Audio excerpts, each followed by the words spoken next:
ஓம் சாந்தி. எல்லோருக்கும் இனிமையான மாலை வணக்கம். Good evening.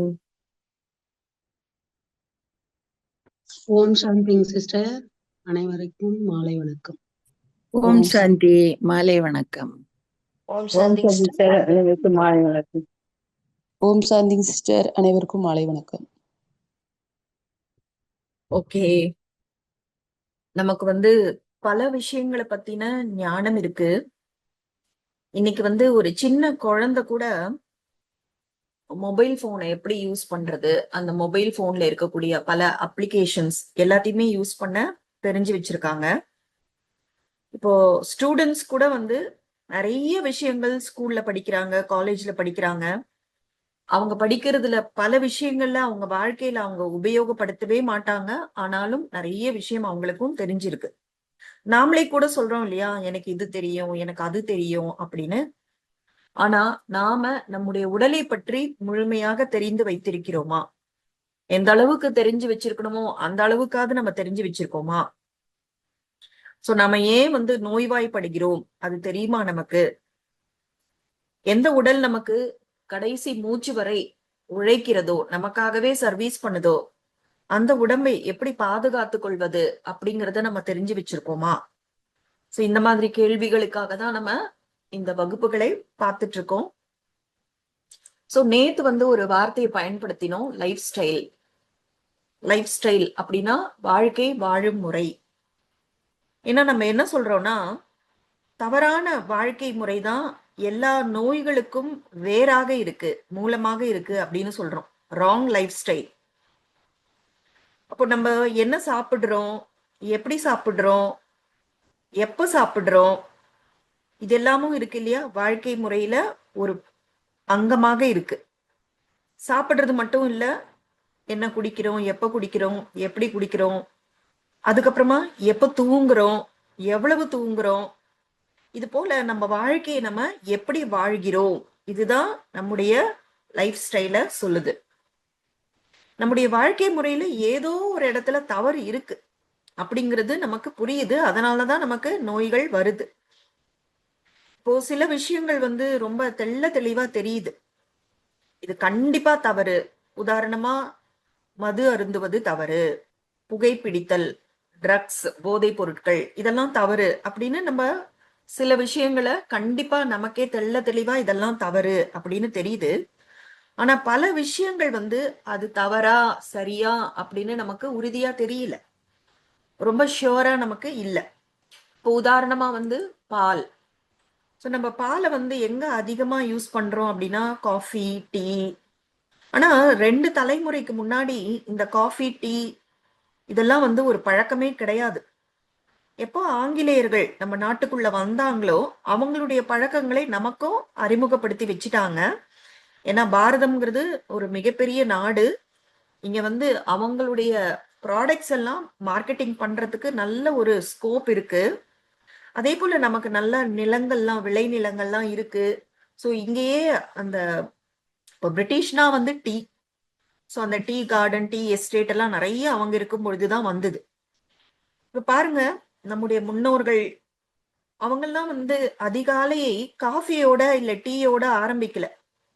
அவங்க கஞ்சி, நீராகாரம் அப்படிதான் ரொம்ப ஈஸியா டைஜஸ்ட் பண்ணக்கூடிய அந்த உணவை தான் காலையில அவங்க எடுத்துக்கிட்டாங்க. ஆனா நம்மில் பல பேர் இந்த காஃபி, டீக்கு அடிமையா இருக்கும். சில பேர் இப்படி கூட சொல்றாங்க, எனக்கு காஃபி, டீ குடிக்கலன்னா தலைவலி வந்துடும். இப்ப யார் நமக்கு இதெல்லாம் இன்ட்ரடியூஸ் பண்ணி வச்சாங்களோ, இந்த காஃபி, டீ, அவங்களே உண்மையில பால் கலந்து டீ குடிக்கிறது இல்லை. அவங்க இந்த பிளாக் காஃபி, பிளாக் டீ அப்படிதான் குடிக்கிறாங்க. ஸோ அந்த டீ இலை அதெல்லாம் கூட அவங்க தண்ணியில ரொம்ப நேரம் கொதிக்க வைக்க மாட்டாங்க, சுடு தண்ணியில அப்படி டிப் பண்றதுதான். ஸோ அந்த முறையும் நம்ம யூஸ் பண்றது வித்தியாசமா இருக்கு. அதுல சேர்க்கக்கூடிய பால் அதுவும் அவங்க சேர்க்கறதுல நம்ம சேர்க்கிறோம். ஸோ அப்படி அந்த பால்ல என்னதான் பிரச்சனை? இந்த பாலுங்கிறது அந்த விலங்கோட கன்றுக்காக அந்த தாயுடைய உடல் உருவாக்கக்கூடிய ஒரு விஷயம். சோ பழங்காலத்துல எல்லாம் இப்ப இருக்கிற மாதிரி பாலை அந்த அளவுக்கு பரவலாக பயன்படுத்தல. அந்த கன்று குடித்தது போக என்ன மிச்சம் இருக்கோ அது வேஸ்ட் ஆகக்கூடாது அப்படின்னு அவங்க வந்து அதை வந்து தயிர் ஆக்குவாங்க. அந்த தயிர்ல இருந்து மோர் ஆக்குவாங்க. வீட்டுக்கு யாராவது வந்தா கூட மோர் குடிக்கிறீங்களா, மோர் தண்ணி குடிக்கிறீங்களா அப்படிதான் கேட்பாங்க. அப்புறம் தயிர்ல இருந்து நெய் எடுப்பாங்க. இப்ப இந்த சில குழந்தைகள் வந்து தாய்ப்பால் இல்லாம இருக்கும், இல்லைன்னா பிறந்த உடனே தாய் இறந்திருப்பாங்க. ஏதோ ஒரு காரணத்தினால அந்த குழந்தைக்கு தாய்ப்பால் கிடைக்கலன்னா அப்போ பசுவோட பாலை கொடுப்பாங்க. அது கூட ஒரு 5 வயசு வரைக்கும் தான் குடிக்க கொடுப்பாங்க. மேபி கொஞ்சம் வயசானவங்களுக்கு கொடுப்பாங்களோ என்னமோ தெரியல. ஆனா இன்னைக்கு வந்து இந்த பாலோட பயன்பாடு அப்படிங்கிறது ரொம்ப அதிகமா இருக்கு. நீங்களே பாருங்க, அந்த பண்டிகை காலத்துல பாலோட டிமாண்ட் ரொம்ப அதிகமா இருக்கும். இப்ப திடீர்னு எப்படி இவ்வளவு டிமாண்ட் அவங்க மீட் பண்றாங்க, கொஞ்சம் யோசிக்கணும்ல. நிறைய ஸ்வீட் செய்வாங்க, ஒவ்வொரு வீட்லயும் எவ்வளவு வாங்குவாங்களோ நார்மலா அதை விட அதிகமா வாங்குவாங்க. அப்ப மட்டும் திடீர்னு பாலோட உற்பத்தி எப்படி அதிகமாகுது? சோ நம்ம வந்து பாலை பற்றி, பால்ல இருக்கக்கூடிய கலப்படங்கள், அதுல என்னெல்லாம் கலக்குறாங்க அதை பத்தி நிறைய கேக்குறோம். முன்னாடி எல்லாம் வந்து பால்ல கலப்படம் அப்படின்னா அது தண்ணீரா மட்டும்தான் இருக்கும். ஒரு கம்ப்ளைண்ட் இருக்கும், இவங்க ரொம்ப தண்ணி கலக்குறாங்க.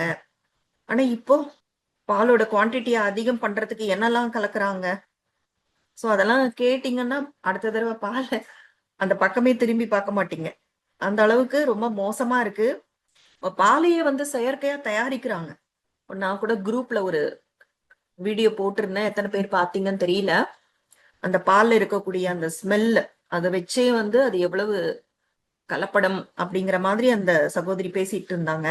இப்ப நம்ம வந்து பாலை வந்து டீல, காஃபில, ஸ்வீட்ஸ்ல, கேக்ல, ஐஸ்கிரீம்ஸ்ல அந்த பாலை வச்சு எத்தனை எத்தனை ரெசிபிஸ் பண்றோம். நம்முடைய அன்றாட வாழ்க்கையில அது பயன்பாட்டுக்கு இருக்கு. அடுத்தது வந்து ஆயில். நம்ம உணவு தயாரிக்கிறதுக்காக நம்ம எண்ணெய் யூஸ் பண்றோம். இப்போ நாமளே வந்து அந்த பொருட்களை வாங்கி கொடுத்து, உதாரணமா எள்ளு வாங்கி தரோம், நிலக்கடலை வாங்கி தரோம், செக்குல கொண்டு போய் கொடுத்து எண்ணெய் ஆட்டி கொடுங்க அப்படின்னு சொல்லி பாருங்களேன். அது எவ்வளவு எக்ஸ்பென்சிவா இருக்கு, விலை உயர்ந்ததா இருக்கு அப்படின்னு உங்களுக்கே புரியும். ஆனா மார்க்கெட்ல கிடைக்கிற அந்த எண்ணெய் எல்லாம் எவ்வளவு சீப்பா இருக்கு. எப்படி இது நடக்க முடியும்? அப்ப என்ன விஷயங்கள்லாம் ஆயில்ல கலக்குறாங்க? நான் ஏதோ ஒரு இடத்துல கேள்விப்பட்டிருக்கேன். இந்த பெட்ரோலியம்னு ஒரு விஷயம் இருக்கு இல்லையா, அதனுடைய ஒரு வேஸ்டேஜ் அதை கொண்டு போய் தான் அந்த சமையல் எண்ணெய் தயாரிக்கிற ஃபேக்டரியில பயன்படுத்துறாங்க அப்படின்னு நான் கேள்விப்பட்டேன். அந்த ஆயில்ங்கிறது நம்ம டெய்லி சாப்பிடுறோம். ஆனா பெட்ரோலியம்ல இருந்து வரக்கூடிய எந்த ஒரு பொருளையும் மேனுஃபேக்சர் பண்ணும் பொழுது அந்த பை ப்ராடக்ட் வரும், வேஸ்டேஜ் வரும் இல்லையா. ஸோ அதுல இருந்து இருக்கக்கூடிய ஒரு பொருள் வந்து நம்ம சமையல்ல அன்றாடம் பயன்படுத்துற எண்ணெயில பயன்படுத்துறாங்க அப்படின்னு நான் கேள்விப்பட்டிருக்கேன். ஸோ இதெல்லாம் வந்து சில உதாரணங்கள் தான். ஸோ இன்னைக்கு நம்ம சாப்பிட்ற சாப்பாட்டுல அந்த அளவுக்கு உடலுக்கு ஊறு விளைவிக்கக்கூடிய பொருட்கள்லாம் கலந்துருக்கு. இப்ப நாம என்ன சொல்றோம், இந்த உடல்ங்கிறது நம்ம என்ன சாப்பிடுறோம், என்ன குடிக்கிறோம், எதை சுவாசிக்கிறோம், இதனாலதான் இந்த உடல் உருவாகுது அப்படின்னு சொல்றோம்னா, அப்ப நம்முடைய உடல் எப்படி, எந்த விஷயங்கள்னால உருவாகிட்டு இருக்கு அப்படிங்கறத கொஞ்சம் யோசிச்சு பாருங்க. ஒரு தடவை வந்து எனக்கு தெரிஞ்சவங்க கிட்ட, அவங்களுக்கு வந்து நிறைய உடல் பிரச்சனைகள் இருந்தது. அவங்க கிட்ட நான் வந்து சொன்னேன், நீங்க வந்து எண்ணெய் எல்லாம் கொஞ்சம் செக்குல ஆட்டின எண்ணெயா கொஞ்சம் பார்த்து வாங்குங்க அப்படின்னு சொன்னேன். அதுக்கு அவங்க என்ன பதில் சொன்னாங்க தெரியுமா? நான் அது கூட ட்ரை பண்ணேன், ஆனா என்னோட நோய் குணமாகல அப்படின்னாங்க. எனக்கு ரொம்ப ஷாக் ஆயிடுச்சு, என்ன இப்படி பேசுறாங்களே அப்படின்னு. அதாவது ஏதாவது உடம்புக்கு பிரச்சனை வந்தா ஒரு தூய்மையான உணவை எடுத்துக்கணுங்கிற மாதிரி மைண்ட் செட் இருக்கு. நான் என்ன சொல்றேன், அன்றாடம் பயன்படுத்துற எண்ணெயிலேயே நிறைய உடலுக்கு ஊறு விளைவிக்கக்கூடிய கலப்படங்கள் இருக்கு, அதை நிறுத்துங்க, நல்ல எண்ணெய் யூஸ் பண்ணுங்க அப்படின்னு சொல்றேன். அவங்க என்ன பதில் சொல்றாங்க, அதை நான் ட்ரை பண்ணி பார்த்தேன், என் நோய் சரியாகல. என்னன்னு சொல்றது? இப்ப நாம என்ன பண்ணணும்னா, நாம எந்த விதமான பொருட்களை சமையலுக்காக பயன்படுத்துறோமோ அதுல ரொம்ப எச்சரிக்கையாக இருந்து தேர்ந்தெடுக்கணும். ஏன்னா நமக்கு வந்து சாய்ஸஸ் நிறைய இருக்கு.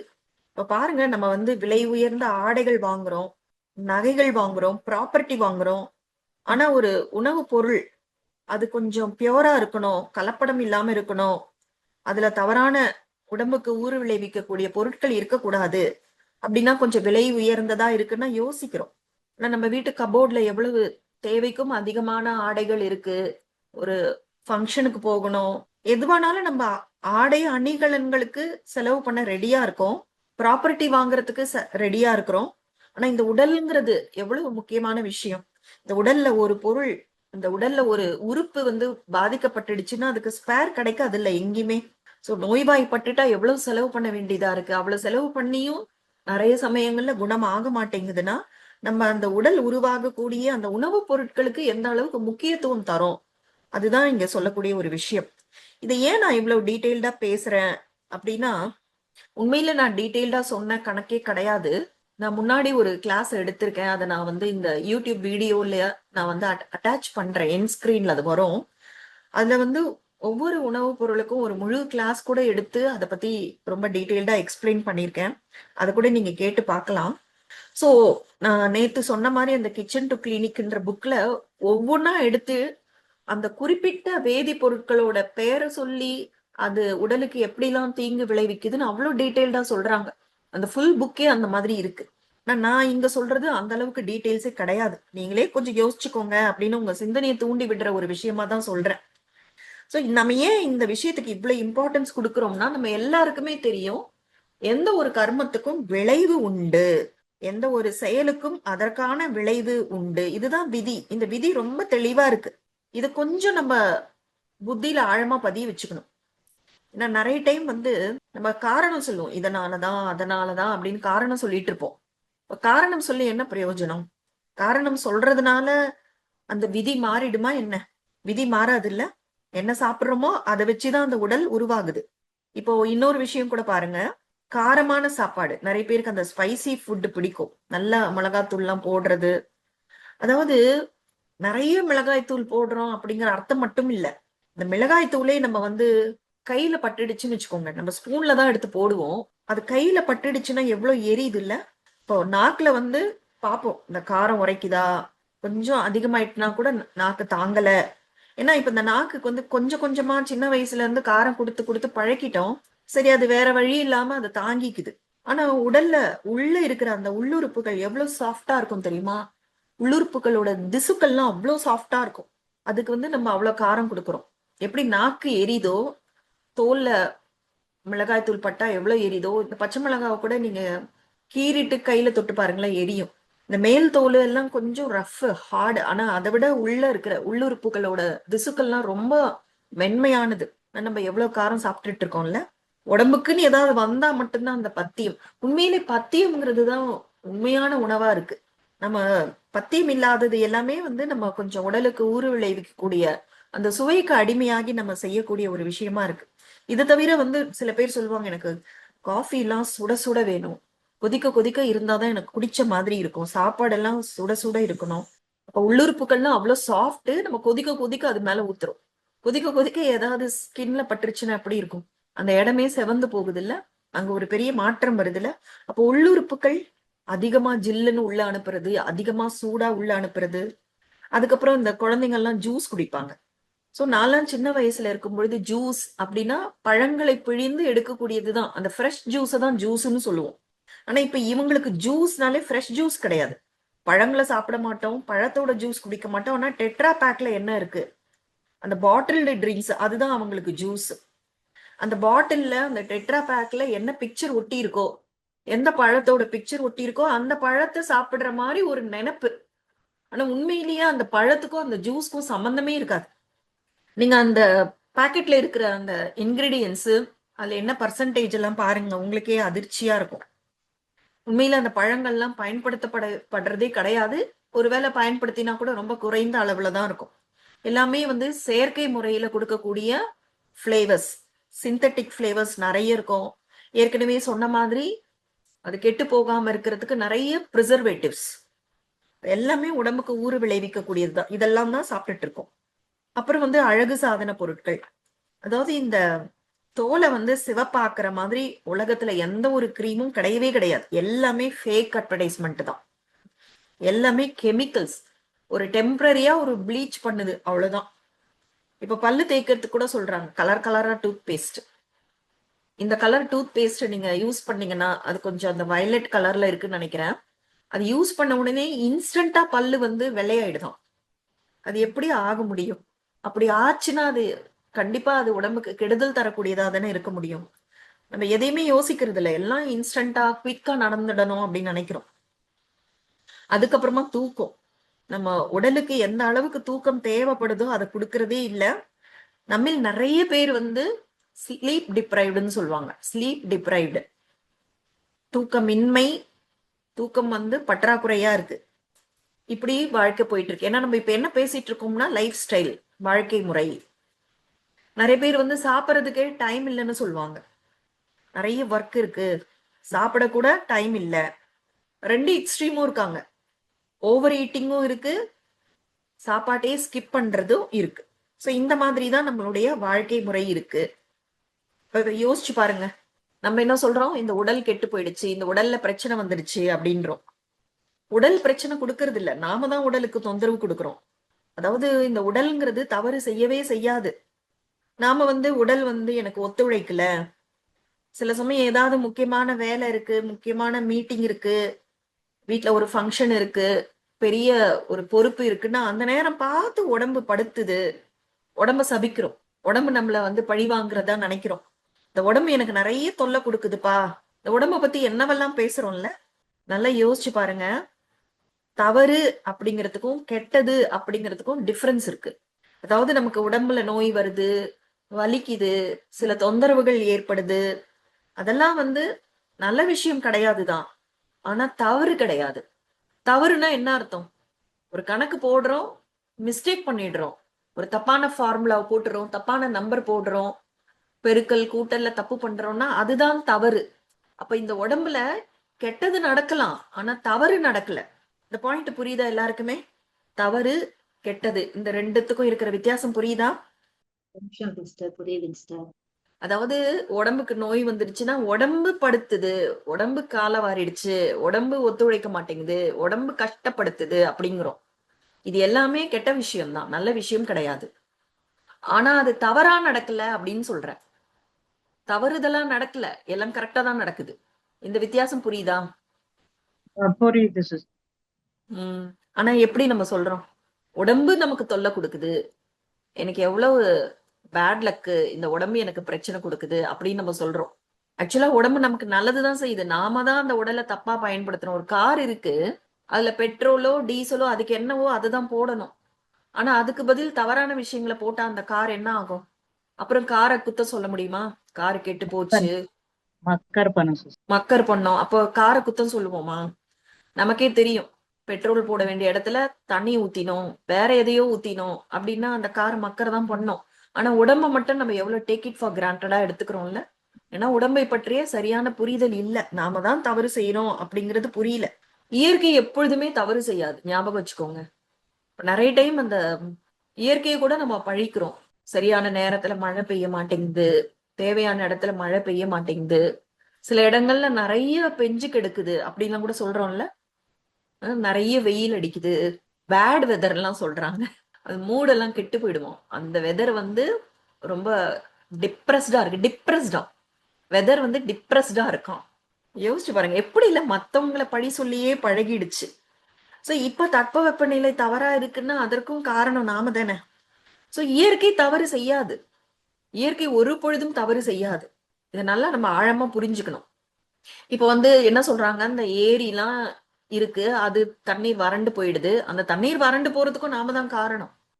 எக்கோ ஃப்ரெண்ட்லியா இல்ல, இயற்கையை கெடுக்கிற மாதிரி விஷயங்கள்லாம் பண்றோம்.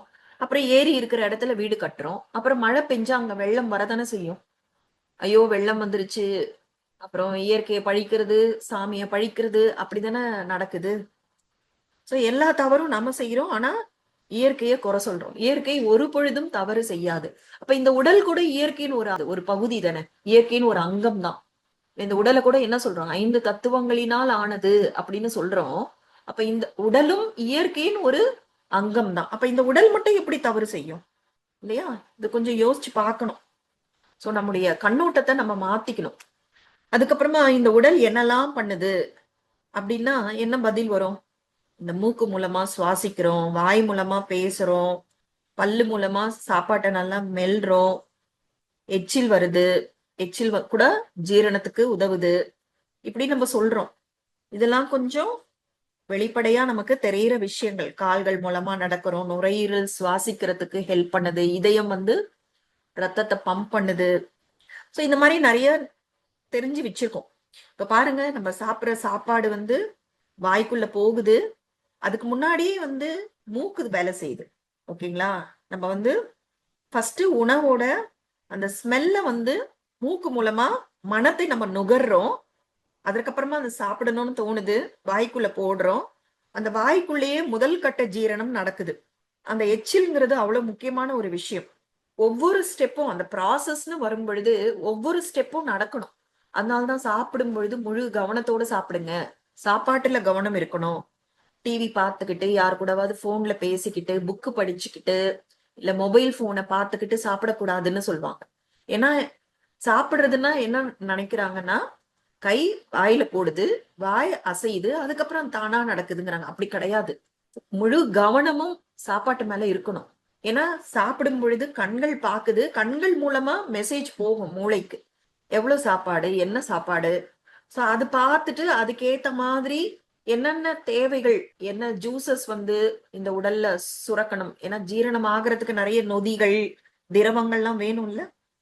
சோ முதல் திரவமே வந்து வாயில ஊறக்கூடிய எச்சில் தான். அந்த எச்சில் வந்து அதன் மூலமா முதல் கட்ட செரிமானம் நடக்குது. அப்போ அந்த உணவே பார்க்காமலே, உணவுல கவனமே இல்லாம சாப்பிட்டோம்னா எப்படி அந்த எச்சில் சுரக்கும்ல. அதுக்கப்புறம் நேத்து நான் சொன்ன மாதிரி அந்த மண்ணீரல், மண்ணீரல் முதல்ல எல்லா உறுப்புகளுக்கும் சக்தி கொடுக்குது, ரெடி பண்ணுது. அப்புறம் நம்ம சாப்பிடுற சாப்பாடு அந்த உணவு குழாய் மூலமாக இரைப்பையை அடையுது. ஒவ்வொரு உறுப்பும் வந்து அந்த ஜீரணத்துக்கு ஹெல்ப் பண்ணுது. கல்லீரல்ல வேலைகள் நடக்குது. கல்லீரல்ல வந்து அந்த டீடாக்ஸ், எதெல்லாம் நச்சான பொருட்கள் உள்ள வந்துருச்சோ அந்த நீக்கிற அந்த ஒரு தொழில வந்து அந்த வேலையை கல்லீரல் செய்யுது. ஆனா நம்ம நச்சுக்களோட அளவு எவ்வளவா இருக்குன்னு பாருங்க. உடல் என்னமோ தவறானது பிரிக்குது, தவறானது பிரிச்சு வெளியேத்துது. ஆனா அதற்கு ஓவர்லோடு கொடுக்குறோம். அப்படின்னா என்ன பண்ணும் அது, இல்லையா? சோ கிட்னி உடல்ல நீர் சமநிலைய பாதுகாக்குது, அந்த கழிவுகளை நீர் மூலமா வெளியேத்துது. நுரையீரல் வந்து ஆக்சிஜனை உள்ள எடுக்குது, அந்த ப்ராசஸ் முடிஞ்சு கார்பன் டை ஆக்சைடை வெளியில அனுப்புது. சிறுகுடல்ல நிறைய அந்த உணவு உள்ள இருக்கக்கூடிய சத்துக்கள் எல்லாம் பிரித்து எடுக்கப்படுது. பெருங்குடல்லையும் அதெல்லாம் நடக்குது. அப்புறம் கழிவுகள் வெளியேற்றப்படுது. இந்த கழிவுகளே பாருங்க எத்தனை விதமா வெளியேறுது இல்ல. சோ இத்தனை வேலைகள் இந்த உடல் பண்ணுது. இப்ப பாருங்க, நம்ம நேத்து கிளாஸ்ல வந்து இப்படிதான் ஆரம்பிச்சோம். உடல் என்ன பண்ணுதுன்னா, நம்ம மேலோட்டமா சில விஷயங்கள் சொல்றோம். ஆனா எத்தனை விஷயங்கள் உடல் செஞ்சுக்கிட்டு இருக்கு. உருவாக்கம் செய்யுது, புதிய செல்களை உருவாக்குது. ஒரு குழந்தையுடைய உடல் வளருதுல, தாயோட கருவுல வளருது. எல்லாமே ஒரு ஒரு உள்ளுறுப்பா அது டிசைன் பண்ணி அதை வந்து கொண்டு வருது. அதுக்கப்புறம் ஒரு வயது வரை அந்த வளர்ச்சிங்கிறது இருக்கு. அதுக்கப்புறமா உடலோட இயக்கம், வெளி உறுப்புகளோட இயக்கம் பத்தி நமக்கு நல்லாவே தெரியும். உள்ளுறுப்புகளும் இயங்குது. இப்ப நம்ம பார்த்தோம் இல்லையா, அந்த டைஜஷன் அந்த ப்ராசஸ்ல எல்லா உறுப்புகளும் தங்களுடைய பங்களிப்பை தருது. இப்போ உணவு செரிக்கப்பட்டு அதுல சத்துக்கள்லாம் பிரிக்கப்பட்டு எல்லா உறுப்புகளுக்கும் போகணும்னா அது பிளட் மூலமா தான் போக முடியும், ரத்தத்தின் மூலமாக தான் போகும். அப்ப ரத்தம் வந்து ஒரு இடத்துல இருந்து இன்னொரு இடத்துக்கு டிராவல் பண்ணணும்னா அதற்கு ஒரு ஒரு பம்ப் பிரஷர் வேணும்ல, அதை இதயம் செய்யுது. அப்ப எத்தனை நுட்பமான விஷயங்கள்லாம் செய்யுது இல்லையா. சோ எல்லா உறுப்புகளும் வந்து ரொம்ப ரொம்ப முக்கியமானது. எதுவுமே இது தேவையில்லை, இதை தூக்கி போட்டுடலாம், இது இல்லைன்னா பரவாயில்ல அப்படிங்கிறது கிடையாது. நம்ம ஏதாவது ஒரு உறுப்பை இழந்தோம்னா அந்த இடத்துல வந்து ஒரு ஒரு சின்ன பற்றாக்குறை இருக்கும், ஒரு வீக்னஸ் இருக்கும். சோ அந்த மாதிரி எல்லாம் எந்த உறுப்பும் இது தேவையில்லை அப்படின்னு சொல்லவே முடியாது. ஒன்றுக்கொன்று தொடர்பு இருக்கு. சில சமயம் ஒரு உறுப்போட வேலையை சில உறுப்புகள் செய்யும். அதெல்லாம் கொஞ்சம் ஆழமான விஷயங்கள், நம்ம அதுக்குள்ள போக தேவையில்லை. ஒவ்வொரு உறுப்பும் அத்தனை முக்கியம் அப்படின்னு சொல்ல வரும். இப்ப வந்து செரிமானம், இந்த செரிமானம்ங்கிறத நான் இயக்கத்துல கொண்டு வந்துட்டேன். ஏன்னா உடலோட 4 முக்கியமான, இப்ப வந்து உடலுடைய ரோல் அப்படின்னா என்னெல்லாம் பண்ணுதுன்னா, கிரியேஷன் உருவாக்கம் பண்ணுது, இயக்கம் உள்ளுறுப்புகளும் வெளி உறுப்புகளும் இயங்கக்கூடிய அந்த ஒரு விஷயம் நடக்குது. அதுக்கப்புறம் அறிவித்தல் அப்படிங்கிற ஒரு விஷயம் நடக்குது. அதை நம்ம ரொம்பவே நெக்லெக்ட் பண்றோம், அதை நம்ம அலட்சியப்படுத்துறோம். அறிவித்தல், அனௌன்சிங் அப்படின்னா என்னன்னா, பசின்னு ஒரு விஷயம் வருது இல்ல. பசி, பசினா என்ன அர்த்தம்? உடம்புக்கு உணவு தேவைப்படுது அப்படின்னு அர்த்தம், பசி. அதே மாதிரி தாகம், தாகம்னா உடலுக்கு நீர் தேவை இருக்கு. இப்ப இந்த பசி தாகம்லாம் யாரு அனௌன்ஸ் பண்றது, யாரு சொல்றது சொல்லுங்க? உடல் சொல்லுது, உடலுடைய அனௌன்ஸ்மெண்ட். உடல்னு நம்ம மொத்தமா சொல்றோம். ஓகேவா? சோ பசி, தாகம் இதெல்லாம் உடல் நமக்கு கொடுக்கிற அறிவிப்பு. இப்ப பாருங்க, சுவாசிக்கிறதுக்கு நமக்கு சொல்ல வேண்டிய அவசியமே இல்லை. ஒருவேளை சுவாசிக்கிறது நம்ம கையில இருந்தா என்ன நடக்கும்? நம்ம சுவாசிக்க மறந்துருவோம். செய்யறோம்ல, சில விஷயங்கள் மறந்து போயிடுதுன்னு சொல்றோம். சோ இவங்க கிட்ட அந்த வேலையை கொடுத்தா சரிப்பட்டு வராது, சாகடிச்சிருவாங்க அப்படின்னு சில விஷயங்களை இயற்கை தன்கிட்டயே வச்சுக்குது. சுவாசிக்கிறது நம்ம கையில கொடுக்கல, நம்முடைய பர்மிஷன் தேவையில்லை, நம்முடைய கட்டளை தேவையில்லை. ஆனா பசி, தாகம் இது போல சில விஷயங்கள் நாம தான் செய்யணும். நாம செய்யணும் அப்படிங்கிறது தான் உடல் நமக்கு அறிவிக்குது. இப்ப பசி வரும் பொழுது நம்ம சாப்பிடுறோம், தாகம் வரும் பொழுது தண்ணீர் குடிக்கிறோம். அதே போல உடம்பு வந்து ரெஸ்ட் வேணும்னு கேட்கும். ரெஸ்ட் வேணும்னு கேக்குதா உடல்? கேட்டிருக்கா உங்கள? ஆனா கொடுக்குறோமா? கேட்கும் சிஸ்டர், கேட்கும்.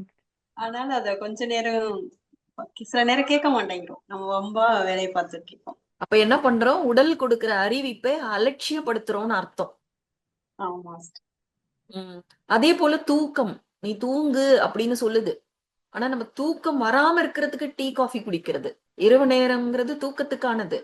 அந்த தூங்கும் பொழுது எத்தனை விஷயங்கள் நடக்குது தெரியுமா? நம்ம நாள் முழுக்க எத்தனை நச்சு பொருட்களை உள்ள கொண்டு போறோமோ அது ஃபுல்லா லிவரோட வேலையே, கல்லீரலோட வேலையே தூக்கத்துலதான் நடக்குது. அதுவும் இரவு நேர தூக்கம் தான். நிறைய பேர் வந்து நைட்டு தூங்கல, அதை டே டைம் காம்பன்சேட் பண்ணலாம்னு நினைக்கிறாங்க. சாப்பிட்ட அப்புறம் ஒரு தூக்கம் வருது பாருங்க, அது உண்மையில தூக்கமே இல்லை, அது மயக்கம். உண்ட மயக்கம்னு சொல்லுவாங்க பாருங்க. நைட்ல தூங்குறது தான் தூக்கம். ஸோ நைட்ல கண்டிப்பா தூங்கணும்.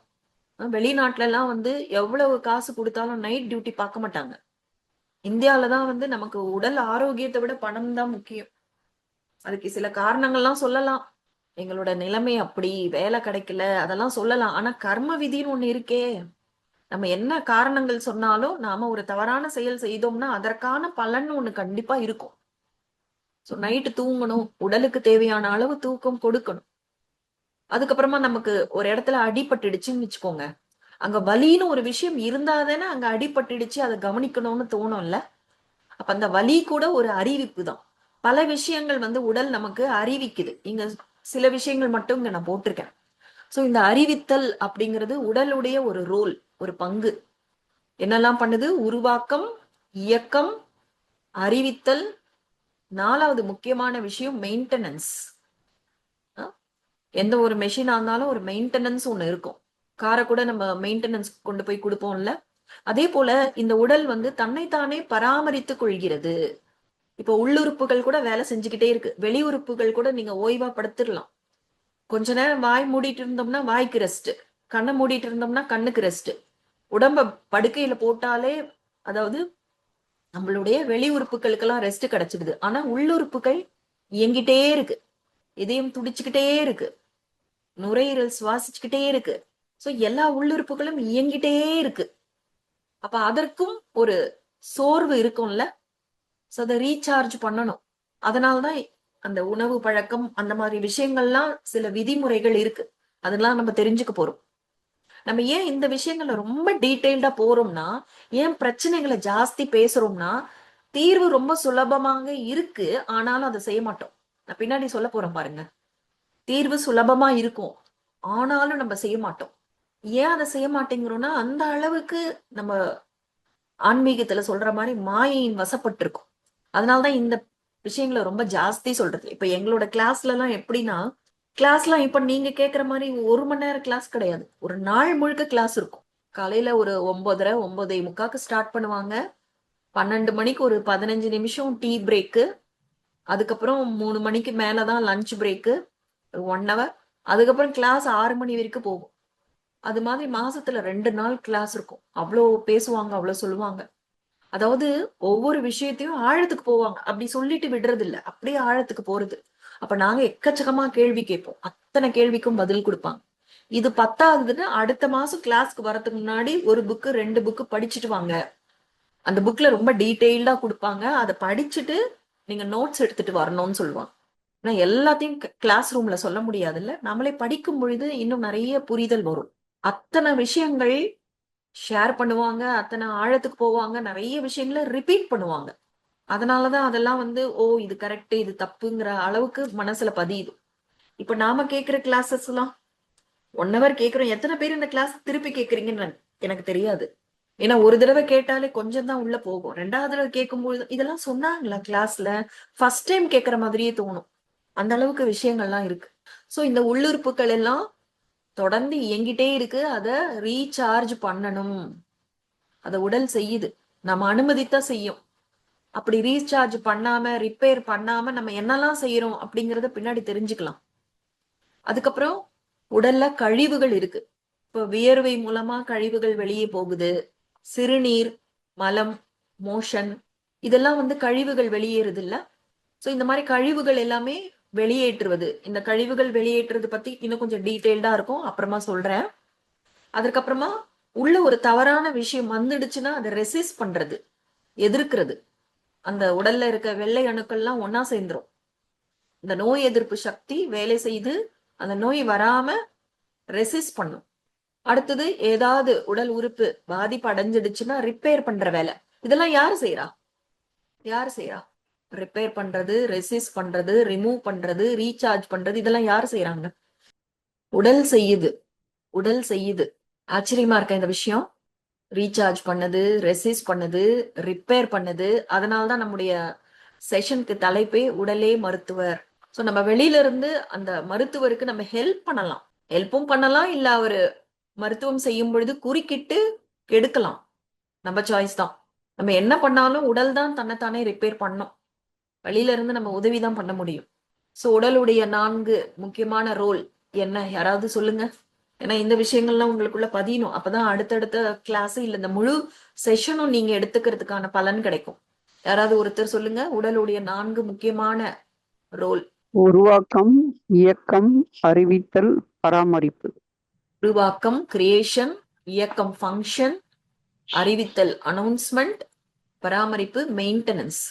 சோ இது எல்லாமே யார் பண்றது? யார் பண்றது?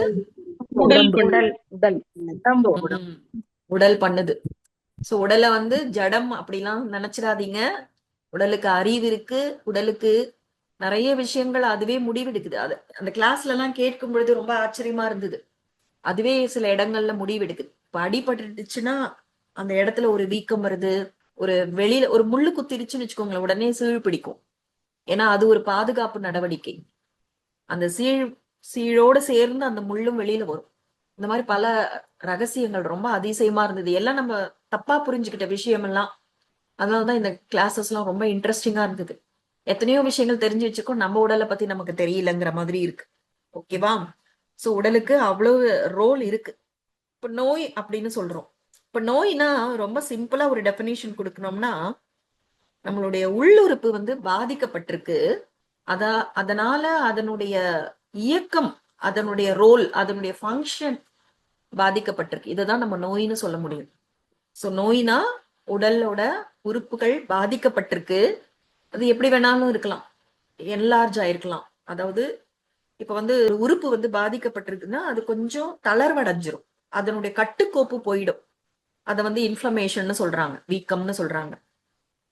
அதுக்கப்புறம் அதனுடைய செயல்பாடுல, அதனுடைய திறன்ல வந்து பாதிப்பு ஏற்பட்டிருக்கும். இததான் நம்ம நோயின்னு சொல்றோம். ஆனா இந்த நோய் எதனால வருதுன்னு நம்ம நல்லா தெளிவா புரிஞ்சுக்கிட்டோம்ல? புரிஞ்சுக்கிட்டோமா? புரிஞ்சுக்கிட்டோங்க சிஸ்டர். சோ நாம உடலை சரியா கையாளல, உடல்ல புரிஞ்சுக்கல, நம்முடைய தவறான வாழ்க்கை முறையினாலதான் உடல்ல நோய் வருது. அப்ப இனிமே தலையெழுத்து, தலை விதி, மத்தவங்க மேல பழி போடுறது, இதெல்லாம் தவறான நம்பிக்கைகள். ஓகே. சில சமயம் வந்து அறிகுறிகள் இருக்கும். அந்த அறிகுறிகள் கூட உண்மையிலே நோய் கிடையாது. இந்த அறிகுறிகள் பத்தி கூட நான் இன்னும் பின்னாடி தெளிவா சொல்றேன். ஒரே ஒரு உதாரணம் மட்டும் சொல்றேன். நீங்க ஒரு தவறான உணவை சாப்பிட்டீங்கன்னு வச்சுக்கோங்க, கெட்டு போன உணவை சாப்பிட்டீங்க. அப்ப அந்த உடல் வந்து அதை வெளியேற்ற நினைக்கும். ஒரு தவறான உணவை சாப்பிட்டீங்கன்னா உடல் எப்படி வெளியேற்றும் சொல்லுங்க யாராவது?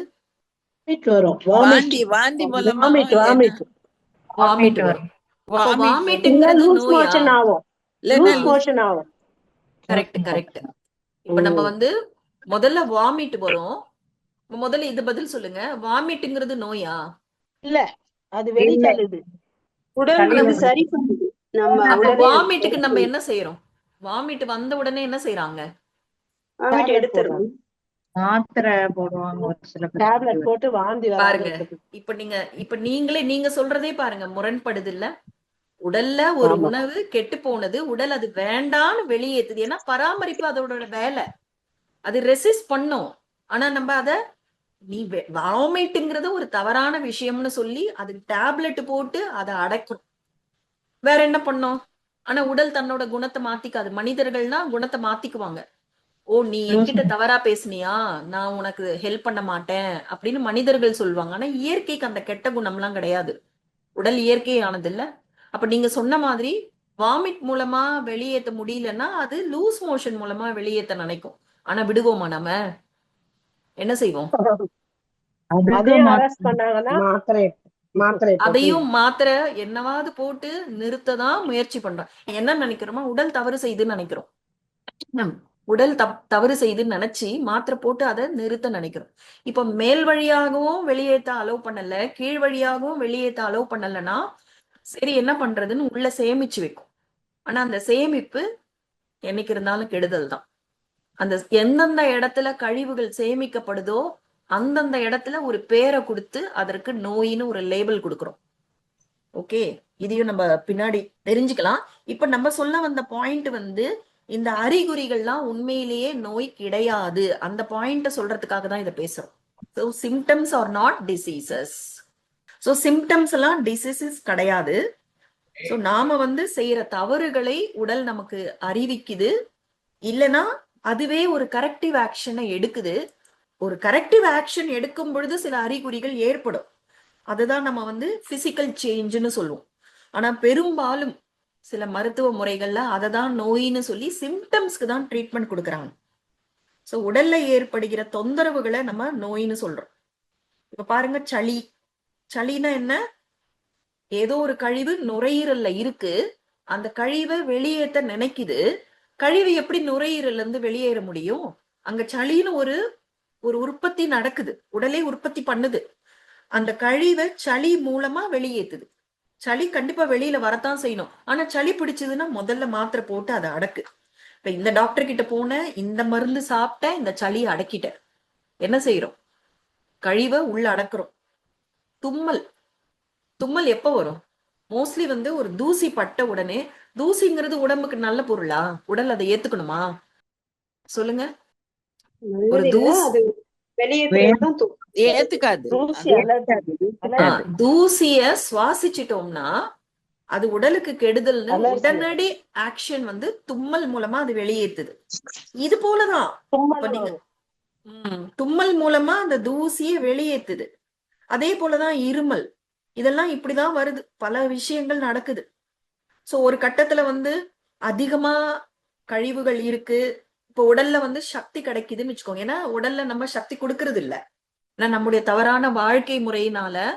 இப்ப நீங்க கேட்கலாம், இந்த ஸ்கிரீன்ல இருக்கிற விஷயங்கள்லாம் உடல் பண்ணுச்சுன்னா எனக்கு ஏன் நோய் வருது, எனக்கு ஏன் டாக்டர் கிட்ட போற வேலை வருது அப்படின்ற ஒரு கேள்வி வரும். அந்த உடலுக்கு சக்தி கொடுத்தாதானே அதை செய்யும். உடலோட சக்தியை வந்து நம்ம அழிக்கிறோம், குறைக்கிறோம். முதல்ல இத்தனை கிளாஸ்ல நம்ம பார்த்தோம்ல, அந்த லைஃப் எனர்ஜி நம்ம கிட்ட இருந்தாதானே அது செய்ய முடியும். அப்ப ஏதோ ஒரு நம்மளோட நல்ல காலம்னு வச்சுக்கோங்களேன், நம்ம வந்து உடலுக்கு சக்தி கொடுக்கறோம் அப்படின்னா, ஓ இப்ப டைம் இருக்கு, இப்ப சக்தி இருக்கு, இப்ப நம்ம கழிவுகளை நம்ம வெளியேற்றலாம் அப்படின்னு நினைக்கும். இந்த பெண்கள் கூட அப்படித்தானே பண்ணுவாங்க. ஸோ ரொம்ப பிஸியா இருக்கும் அப்படின்னா நார்மல் கிளீனிங் பண்ணுவாங்க. இப்ப கொஞ்சம் வெளியில போற வேலை எல்லாம் இல்ல, ஃப்ரீயா தான் இருக்கேன், சமையல்லாம் கொஞ்சம் சிம்பிளா முடிஞ்சிடுச்சு அப்படின்னா எல்லாத்தையும் எடுத்து வச்சு டீப் கிளீனிங் போயிடுவோம். அது போல இந்த உடல் கூட பண்ணும், காய்ச்சலை உருவாக்குது. இப்போ ஏதாவது ஒரு பாத்திரத்துல வந்து ஒரு உணவு பொருள் வந்து அடிப்பிடிச்சிருச்சு அப்படின்னா நம்ம என்ன பண்ணுவோம்? சூடா தண்ணி ஊத்தி ஊற வைப்போம். அப்பதான் அந்த அழுக்க, அந்த கரையை நம்மளால கிளீன் பண்ண முடியும். அதே போல இந்த உடல்ல தேங்கி இருக்கிற நாள்பட்ட கழிவை வெளியேற்றணுங்கிறதுனாலதான் காய்ச்சல் வரும். சோ இது போல ஒவ்வொரு விஷயமும், இந்த எரிச்சல், அரிப்பு, வீக்கம், கட்டி, புண்ணு, இதெல்லாம் சொன்னா உங்களுக்கு கொஞ்சம் ஆச்சரியமா இருக்கும். இந்த வலிப்பு, இந்த மயக்கம், கோமா, இந்த மாதிரி பல விஷயங்கள். இப்போ நீங்க அது ஒரு லைனா மட்டும் கேட்டுக்கோங்க, டீடைல்ஸ்குள்ள இப்ப நம்ம போல. சோ இந்த மாதிரி எல்லா விஷயங்களும் அறிகுறிகள் தான், உடல் எடுக்கிற அந்த ஒரு கரெக்டிவ் ஆக்ஷன் தான். சோ இப்ப வந்து இந்த நமக்கு உடல்ல கெடுதல் நாம பண்றோம், ஆனா ரிப்பேர் பண்றது உடலோட வேலையா இருக்கு. அப்ப உடல் தான் அந்த ரிப்பேர் வேலையை செய்யணும். அப்ப எந்த ஒரு செயற்கையான பொருட்கள் மூலமாகவும் நம்ம உடலுக்கு ஏற்பட்ட டேமேஜஸ சரி பண்ண முடியாது. இப்ப பாருங்க, நான் சில உதாரணங்கள் சொல்றேன். நீங்க வந்து காய்கறி நறுக்கிட்டு இருக்கீங்க, கத்தி கையில பட்டுருச்சு, ஒரு சின்ன கீறல் பட்டுடுச்சு, அப்ப உடனே ரத்தம் வருது. நம்ம என்ன செய்யறோம்? அந்த கையை கொண்டு போய் டேப்ல காமிப்போம். தண்ணியில தண்ணி கொஞ்சம் போகட்டும், தண்ணி பட்ட உடனே கொஞ்சம் சரியாகும். கொஞ்சம் ஜாஸ்தி ரத்தம் வருதுன்னா ஒரு சின்ன ஈர துணியை வச்சு ஒரு கட்டி விடுவோம். அதுக்கப்புறம் 2வது நாள் 3வது நாள் அந்த கீரலே காணாம போயிடுது. உண்டா இல்லையா? அனுபவம் இருக்கா? ஆமா சிஸ்டர். இப்ப யாரு ரிப்பேர் வேலை பண்ணது? உடல் தான் பண்ணும். பாத்தீங்களா? சரி, இது ஒரு ரொம்ப சின்ன விஷயம். இன்னொன்னு சொல்றேன். இப்ப வந்து ஆக்சிடென்ட் ஆகுது, எலும்பு உடையுது. இப்ப என்ன பண்றாங்க? உடனே போய் ஆபரேஷன் பண்றாங்க. முன்னாடி எல்லாம் என்ன பண்ணுவாங்க? ஒரு எலும்பு உடைஞ்சு போச்சுன்னா முன்னாடி கட்டு காலத்துல என்ன கட்டிடுவாங்க. பண்ணுவாங்க? கட்டு போடுவாங்க sister. கட்டு, புத்தூர் கட்டுன்னு சொல்லுவாங்க. அது போல பல இருக்கும். என்ன பண்ணுவாங்க? அந்த உடல்ல இப்ப கையில எலும்பு முறிவு வந்துருச்சுன்னா அந்த எலும்பு சேருவதற்காக சில சப்போர்ட் கொடுப்பாங்க. சப்போர்ட் கொடுத்து அந்த பட்டை மாதிரி ஒண்ணு வச்சு நல்லா இறுக்கமா கட்டி கழுத்துல தொங்க விட்டுருவாங்க, அசையக்கூடாது அப்படின்னுவாங்க. குணமாகி இருக்குல்ல? யாருக்கெல்லாம் அனுபவம் இருக்கு? அதாவது தனக்கு நடக்கணும்னு அவசியம் இல்ல, மத்தவங்களுக்கு நடந்ததை பார்த்திருப்பீங்க. உடல்ல எலும்பு உடைஞ்சுது, எந்த மெடிசனும் கிடையாது, வெறுமனே கட்டு போட்டு குணமாகி இருக்கு. யாருக்கெல்லாம் அனுபவம் இருக்கு? எனக்கு இருக்கு. இருக்கு sister. எனக்குலாம் இருக்குதுங்க சிஸ்டர். கட்டி அப்ப யாரு சரியான ரிப்பேர் பண்ணது? உடல் உடல் தான் பண்ணுது. இப்ப நான் இன்னொரு விஷயம் சொல்றேன், கேளுங்க. இப்ப என்ன பண்றாங்க? இப்ப மாடர்ன் சயின்ஸ்ல எலும்பு உடையுது, டாக்டர் கிட்ட போறாங்க, சர்ஜரி பண்றாங்க, 2 எலும்பையும் சேர்க்கறாங்க. எப்படி சேர்க்கறாங்கன்னு தெரியுமா யாருக்காவது? ஸ்க்ரூ போட்டு இது பண்றாங்க. நட்டு போல்ட் போடுறாங்க. அதுல ஆமா ஓட்டை sister. போட்டு 2 எலும்பை இணைக்கணும்ல. அப்ப அந்த நட்டு போல்ட்டுக்கு எலும்புல துளை போடணுமா வேண்டாமா? போடணும். போடணும். போடணும். அப்ப என்ன சொல்றாங்க? சரி, இந்த நட்டு போல்ட் எல்லாம் இருக்கே, என்ன என்ன பண்ணலாம் அப்படின்னா இன்னொரு சர்ஜரி பண்ணி அந்த நட்டு போல்ட்டை எடுத்துடலாம். சரி, அப்ப அந்த நட்டு போல்ட்ல ஒரு ஓட்டை விழுந்திருக்கே, அது என்ன அப்படின்னு கேட்டா என்ன பதில் சொல்றாங்க? தானா சரியாயிடும். சரியாயிடும், தானா சரியாயிடும். அப்போ ஓட்டைய உடல் தானா சரி பண்ணுமா? அப்ப கீரல உடைச்சல சரி பண்ணாதா? சரியாயிடும் சிஸ்டர். நம்ம பாத்தீங்களா? அந்த பொறுமையா முரண்பாடு புரியுதுங்களா? புரியுது சிஸ்டர். புரியுதா? பாருங்க, நல்லா புரியுது. இல்ல? யோசிக்க வேண்டிய விஷயம். இதுல என்னன்னா, நான் சொல்றேன், இந்த கம்பம் அகாடமில வந்து அவங்களுக்கெல்லாம் எந்த அளவுக்கு அவங்க படிக்கிற அந்த ஞானத்தின் மீது ஒரு நம்பிக்கை, அந்த அனுபவங்கள் மீது அவங்களுக்கு நம்பிக்கை, அந்த மருத்துவ முறையில நம்பிக்கைன்னு பாருங்க. ஒரு புக்கு கொடுத்தாங்க, ஒவ்வொரு அக்யூ ஹீலரோட சொந்த அனுபவங்கள்னு கொடுப்பாங்க. அது எல்லாம் ஆக்சிடென்ட் கேசஸ் தான். ஆக்சிடென்ட், பாம்பு கடி, அந்த மாதிரி சில விஷயங்கள்லாம் இருக்கும். ஆக்சிடென்ட்னால நமக்கு சொந்தமா நடக்குதோ இல்லையோ, ஆனா ஒரு என்ன சொல்றது, ஒரு புரிதல் இருக்கும். பயங்கரமான வலி அப்படின்னு சொல்லுவோம். அந்த வலியத்தை கூட தாங்கிக்கிறாங்க. அந்த வலியை பத்தி கூட அவங்க எக்ஸ்பிளைன் பண்றாங்க. இப்ப நாம என்ன நினைச்சுப்போம்? அந்த பேஷண்ட்டுக்கு பயங்கரமா வலிக்கும், தொடர்ந்து வலிக்கும் அப்படின்லாம் நினைப்போம். ஆனா அவங்களுடைய அனுபவங்களே வேற மாதிரி இருக்கு. அதுல நிறைய அனுபவம், அந்த புக்ஸ் எல்லாம் வந்து படிக்கும் பொழுதே ரொம்ப ஆச்சரியமா இருந்தது. இவ்வளவு விஷயங்கள் நமக்கு தெரியவே இல்லையே அப்படின்னு நம்ம நினைக்கிறோம். சோ இப்ப என்னன்னா, இங்க எதுக்காக இந்த பாயிண்ட் சொல்றோமோ அந்த பாயிண்ட்டுக்குள்ள இருக்கலாம், ரொம்ப டிவியேட் பண்ண வேண்டாம். சோ உடல் தன்னைத்தானே ரிப்பேர் பண்ணுதுங்கிறதை ஏத்துக்க முடியுதா? அதுக்காக தான் இந்த உதாரணங்கள்லாம் சொல்லப்பட்டது இல்லையா? சோ உடல் தன்னைத்தானே ரிப்பேர் பண்ணுது பாருங்க. சரி, இப்போ உடல் வந்து உருவாக்கம்ங்கிற கிரியேஷன் பண்ணுது, இயக்கம்ங்கிற ஃபங்க்ஷன், அதுக்குள்ள அந்த செரிமானம்ங்கிற விஷயமும் வந்துடுது. இது உள்ள நிறைய இருக்கு. உள்ளுறுப்புகள் என்னெல்லாம் இயங்குது, எப்படிலாம் இன்டகிரேட்டடா இயங்குது, அதெல்லாம் நிறைய விஷயங்கள் இருக்கு. அதே மாதிரி அறிவித்தல், அது ஒரு முக்கியமான ஒரு ரோல். அதே மாதிரி பராமரிப்பு, ரெசிஸ்ட் பண்ணுதுங்கிறதும் நமக்கு, அதாவது எதிர்க்குது அப்படிங்கிற விஷயமும் நமக்கு தெரியுது. இப்போ இன்னொரு உதாரணம், உங்களுக்கு தெரிஞ்ச உதாரணம் சொல்றேன். ஒரு தாய் கரு உறும் பொழுது முதல்ல அந்த வாமிட் எல்லாம் வருது இல்ல, ஏதோ ரெசிஸ்ட் பண்ணுது, இது வேண்டாம் அப்படின்னு சொல்லி ரெசிஸ்ட் பண்ணுது. எந்த ஒரு ஃபாரின் பாடி அந்நிய பொருள் உடலுக்குள்ள வந்தாலும் முதல்ல உடல் வந்து அது ரெசிஸ்ட் பண்ணும். அதுக்கப்புறமா கழிவுகள் வெளியேத்துது, ரீசார்ஜ் பண்ணுது, ரிப்பேர் பண்ணுது. இத்தனை விஷயங்களும் நமக்கு சொந்தமாவே அனுபவம் இருக்கு இல்லையா? கொஞ்ச நேரம் உடம்பு சரியில்லை, பிரச்சனையா இருக்குன்னா கொஞ்ச நேரம் தூங்கி எழுந்தாலே நமக்கு அந்த ஒரு வித்தியாசம் தெரியும். ஏன்னா அந்த நேரத்துல அங்க ரீசார்ஜ் நடந்திருக்கு. இதெல்லாமே உடல் பண்ணுது அப்படின்னும் பொழுது இந்த உடல் மீது நமக்கு ஒரு மரியாதை வரணும். ஆனா இந்த மரியாதை அப்படிங்கிறது அந்த எப்படி நம்ம உடலை பராமரிக்கிறோங்கிறதுலதான் நம்ம செய்ய முடியும். அதுக்காக உடலுக்கு பூஜை பண்றது, நன்றி சொல்றதுங்கிறது கிடையாது. உடலுக்கு தீங்கு செய்யாம இருந்தாலே போதும். அப்படி என்னெல்லாம் தீங்கு பண்றோம், சோ அதெல்லாம் கூட நம்ம தெரிஞ்சுப்போம். இப்ப வந்து இந்த உடல் அப்படின்னா ஒரு முழுமையான ஒரு விஷயத்த நம்ம உடல்னு சொல்லிடுறோம். ஆனா அதுக்குள்ள இருக்கக்கூடிய அந்த நுட்பமான விஷயங்களும் நம்ம தெரிஞ்சுக்கணும். இதுலதான் நம்ம கிளாஸ் எந்த திசையை நோக்கி போகுது அப்படிங்கறத நீங்க புரிஞ்சுக்க முடியும். உடல் அப்படின்னா நம்ம வெளி உறுப்புகள். இப்ப நம்ம வெளி உறுப்புகளையும் தாண்டி உள்ளுறுப்புகள் பத்தியும் நமக்கு கவனம் வந்திருக்கு. சோ உள்ளுறுப்புகள், உள்ளுறுப்புகளோ இல்ல வெளி உறுப்புகளோ உறுப்புகள்னு வச்சுக்கலாம். இது வந்து நல்லாவே பெரிய அளவுல இருக்கக்கூடிய ஒரு விஷயம். ஆனா ஒவ்வொரு உறுப்பும் திசுக்களால் ஆனது. இங்கிலீஷ்ல சொல்றதானா டிஷ்யூஸ், திசுக்கள். நிறைய கூட்டமா திசுக்கள் சேர்ந்ததுதான் நம்ம உறுப்புகள், ஆர்கன்ஸ்னு சொல்றோம். அப்ப இந்த திசுக்கள் எதனால ஆனது அப்படின்னா செல்களால் ஆனது. தமிழ்ல சொல்றதானா உயிரணு. ஒரு செல் அப்படின்னா அது ஒரு இனிமே இதை பிரிக்க முடியாது, பிரிச்சா அதனுடைய முழுமையான பகுதி வராது, இன்டிவிசிபிள் யூனிட்னு சொல்லுவாங்க. இனிமே இது பிரிக்க முடியாது. ஏன்னா ஒவ்வொரு செல்லுக்குள்ளேயும் நிறைய விஷயங்கள் இருக்கு. நம்ம சின்ன வயசுல படிச்சிருப்போம் இல்லையா? புரோட்டான்ஸ், நியூக்ளியஸ் எல்லாம் இருக்கு, அதுல இருக்கு. செல், திரவம் எல்லாமே இருக்கு. சோ அது ஒரு முழுமையான பகுதி. ஆனா அதுதான் இருக்கிறதுலயே ரொம்ப ரொம்ப சிறிய பகுதி. சோ செல்கள் எல்லாம் இணைந்தது திசுக்கள், திசுக்கள் எல்லாம் இணைந்தது உறுப்புகள். இது வரைக்கும் கிளியரா? எதுவும் சந்தேகம் இல்லைல்ல? ஓகே கிளியரா? சிஸ்டர். Okay sister. ஏன் இதை சொல்றேங்கிறத பின்னாடி புரிஞ்சுப்பீங்க.